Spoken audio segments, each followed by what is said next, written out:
Hi, I'm Elizabeth Sherman, a life and health coach who helps people break free from the shoulds of health. Diet rules, overwhelm, feeling stressed and burned out. I show audiences how to create a healthier, more vibrant life without the guilt, the frustration, or the rigid plans that never seem to last. The only way you truly fail in your health journey is if you quit and you give up. Every step you make is progress. And progress, no matter how slow, is still success.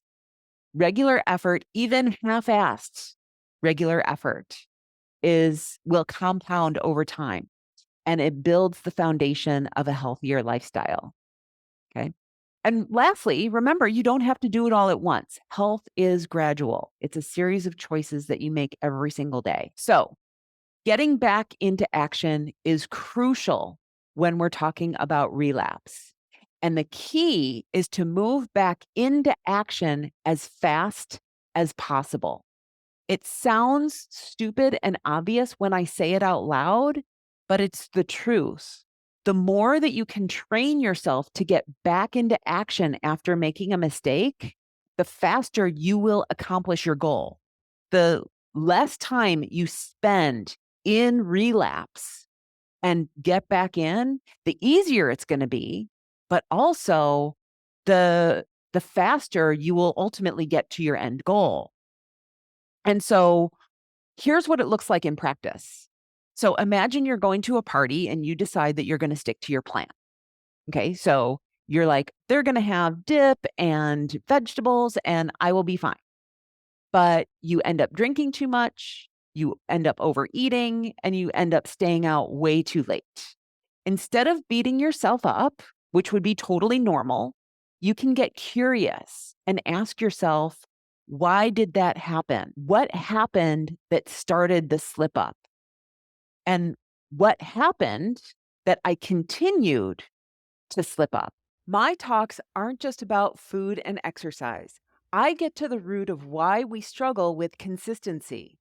I help folks understand their health in a way that finally makes sense for their lifestyle. It's not about willpower or discipline. It's about creating a system that works for you, not against you. Health is the foundation of every single dream we have. Good health, physical, mental, and emotional, is the key that allows us to live independently as we age.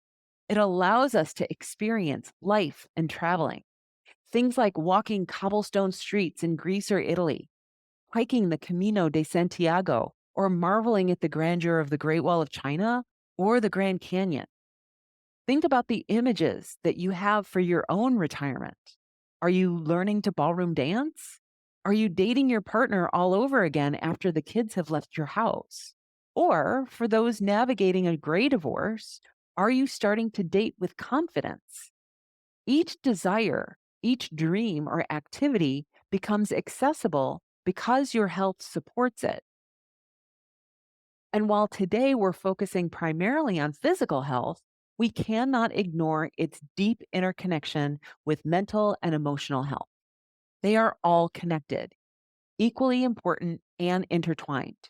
And when we talk about health, we're not just referring to the absence of illness, but rather looking and feeling good and the sense of our overall well being. Health span versus lifespan is not just a theoretical model, it's actually a call to action. And so I would love to share a little bit of my personal story and how I got where I am today.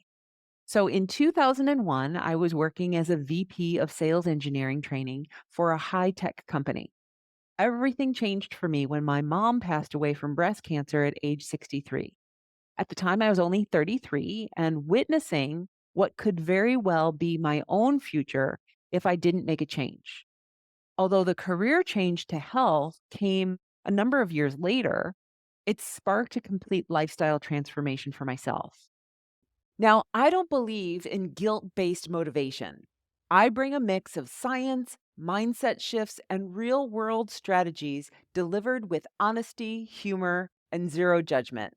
My goal is for audiences to walk away feeling like, wow, I feel like I can actually do this. All of these examples are disordered ways that we've been taught to think about food and manage our weight, and they come with a ton of shame. And it doesn't help that if you go to a nutritionist, a doctor, or a personal trainer, they give us the same Googleable advice that falls into one of the same three buckets.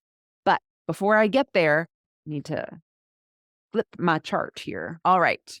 So this framework is also in your workbook. I know, Carla, it is sad that people want to give up a decade other than being overweight, obese, I should say. So, this is a change model that will help you to understand why it is that you know what to do, but sometimes it doesn't stick. So, at the top of the pyramid are things that are easy to do and implement, but they don't really create a lot of lasting change. At the bottom of the pyramid are things that are slow to take, slow to change, but once they do, they become really sticky and they become part of who we are. All right. So the first one is our environment. Okay. Now, our environment is that stuff around us. It's got a huge impact on our habits. So, for example, if your kitchen is stocked with healthy food, you're more likely to eat healthily. So, things like kitchen pantry makeovers or preparing meals in advance can help promote healthier choices. Okay? Make sense? If you're looking for a speaker who will engage, challenge, and inspire your audience to rethink their health in a way that finally clicks, let's talk.